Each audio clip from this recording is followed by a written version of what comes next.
Because you have to eat something, you have to make a choice every day, and that means whether you want to or not, you're involved in this issue, every single person. And so it's a perfect arena to teach people individual responsibility for our global well-being.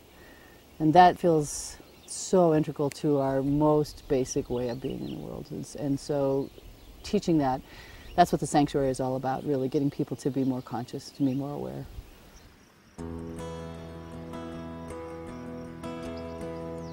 Wilderness Ranch is founded on the concept of ahimsa.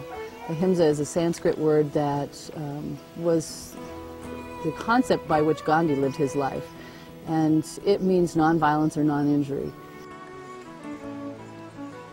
We are all practicing vegans who live here at the sanctuary, and basically what that means is that we live by the concept of ahimsa, and we ask the question before we do anything, before we buy anything, before we do any kind of an action, we ask the question, is this in the best interest of this animal, of the earth, or of this person? And we make an effort to do as little harm by our actions as possible. And that really is, veganism is really a philosophy that we live by. It's not a set of rules about what we eat or don't eat. It really is a way of living, a way of being in the world that seeks to add more love and create less fear. Once I came out here to really see what it was all about, to see a pig, to see a chicken, to see a sheep that had, for so long, all you knew of these animals was for a food source. And all of a sudden, a light basically came on in my head that these animals had feelings, they had thoughts, they had emotions, and it was right in front of my eyes. I couldn't deny that anymore. And that's, I think that's so much the problem with the people today, is they don't want to believe it, they don't want to see it. But once you come here, you don't have a choice. It's right there in front of you.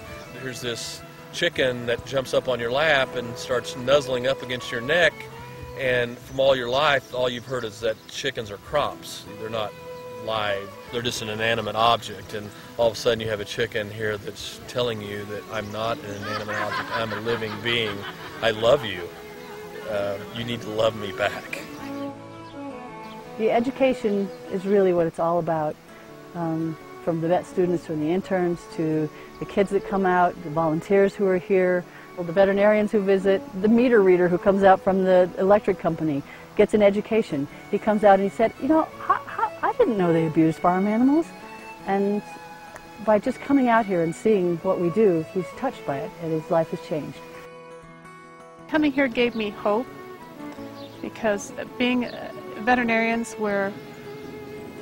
we take a vow to protect and care for animals, and I don't see that in this society so often, and I see people unwilling to even look at the inhumanity of factory farming. They don't want to even know about it. It's affected our children. Some of their earliest memories are our kitchen floor and, you know, sheep from and pigs from Wilderness Ranch and taking care of them.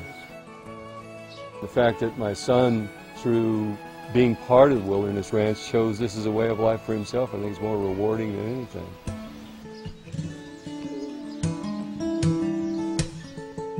I learned a lot from this horse.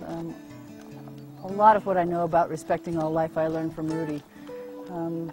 I thought, because I was such an animal lover, that I could communicate with him, and that I would bring him around and he would love to be a show horse and we'd have a lot of fun.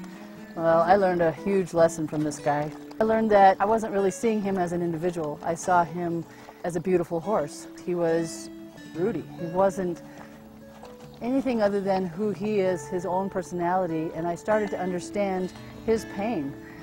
He didn't want to be ridden. He didn't want to be told when to go and where to go and how to do it. He didn't want to do things on my terms. In that process of learning who he was as an individual, I learned about my biases, and I started seeing the way I was treating dogs and cats and the way that I was relating to farm animals and all other animals. I started really generalizing and realizing to a much bigger picture that all animals really deserve our respect. They're all individuals. they don't want to be told when to go, where to live, any more than anybody, any person does. They want to make their own decisions. They have their own agendas. I'm forever grateful for him for teaching me this lesson, to see the individual in every sheep and every cow and every horse and every person.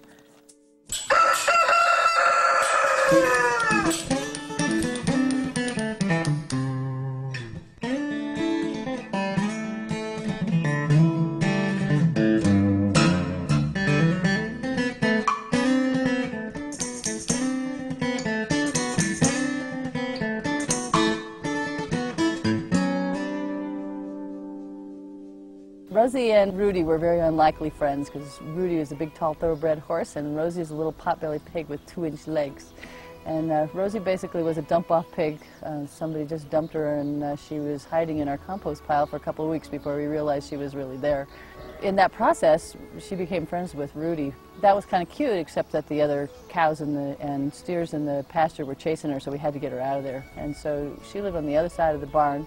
She was determined to go back and see Rudy, and she went every day. She'd hike all the way around the driveway. It was maybe a fourth of a mile all the way around there. She'd go up to the top of the hill, and then she'd sneak under the fence and go back down there to visit him. And we'd have to take her back out because the cows would chase her. It was dangerous for her, so she couldn't be there. And one morning I was watching her. I was feeding, and I saw that she had gone down there, and she was in this huge, big, open space, and the horses were clear up at the other end of the driveway, maybe another eighth of a mile away, something like that. And I saw these 2 dogs who came down the hill, and they were going to attack her. And I saw them at the same time I saw her. I didn't know what to do. I thought, there's no way I can get there in time. I can't get her. I can't save her. I can't. If I did get there, I don't know how to protect her. I was just, like, heart was up in my throat. How am I going to do this? And at the same time, I saw Rudy about, clear up there at the other end, ears back, teeth bared, running like a freight train. He just came barreling down there and intercepted the dogs, chased them around and around and around her, and then chased them up away, and then went back over to her and escorted her over to the fence. And I was like, oh, that's so sweet.